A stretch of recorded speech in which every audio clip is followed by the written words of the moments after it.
Hi friends, সবাই কেমন আছো? আশা করছি সবাই ভালো আছো, সুস্থ আছো। আমিও ভালো আছি। মাই সিম্পল লাইফস্টাইল লতিকাতে তোমাদের সকলকে ওয়েলকাম জানিয়ে আজকে নতুন একটা ভিডিও শেয়ার করছি।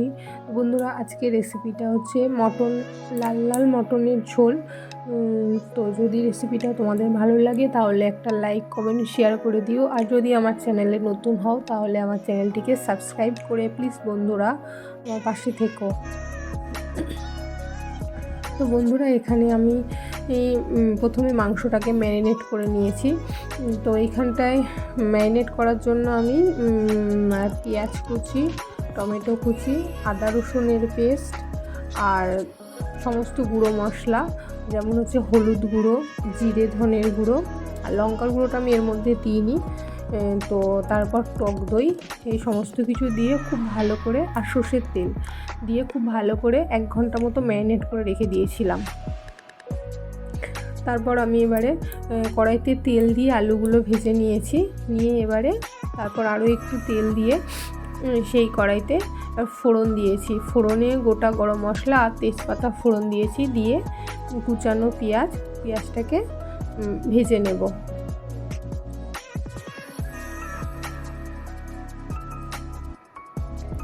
পেঁয়াজটা অর্ধেক ভাজা হয়ে গেলে ওর মধ্যে কিছুটা বেটে রাখা রসুন, সেটা আমি মানে পেঁয়াজের সাথে ভেজে নেব। রসুনের একটা ভাজা গন্ধ বেরালে তখন যে ম্যারিনেট করে রাখা মাংসটা ওইটাই ওর মধ্যে দিয়ে দেবো। দিয়ে আমি ঢাকা দিয়ে মাংসটা কষাবো। বন্ধুরা, আমি এমনি প্রেশার কুকারে কখনোই খাসির মাংস রান্না করি না, কারণ আমাদের বাড়ির মানুষজন ওটা পছন্দ করে না, কড়াইতেই করি। তো সেটাই তোমাদের সাথে শেয়ার করছি।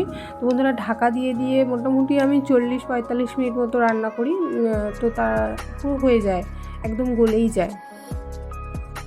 তো বন্ধুরা দেখো, এখানে আমি একটু নাড়াচাড়া করে নেওয়ার পর, যেহেতু আমি তখন লঙ্কার গুঁড়োটা দিইনি, তো ওই লঙ্কার গুঁড়োটা আমি এখন এখানেই দিয়ে দিয়েছি। এবার ঢাকা দিয়ে কষাবো।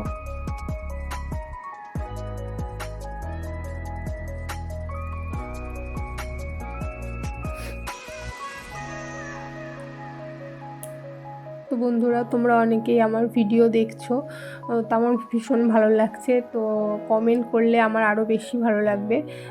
তো আমার ভিডিও দেখে কেমন হয়েছে আমাকে কমেন্ট করে জানিও।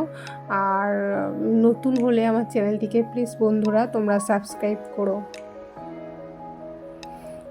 তো দেখো বন্ধুরা, আমি এখানে বেশ কয়েকবার মাংসটা ঢাকা দিয়ে কষিয়েছি। তো আমার এখানে কষা প্রায় না কষানো হয়েই গেছে। দেখো বন্ধুরা, কতটা তেল ছেড়ে দিয়েছে, আমার কষানো হয়ে গেছে। এবার আমি এর উপর জল দিয়ে দেবো।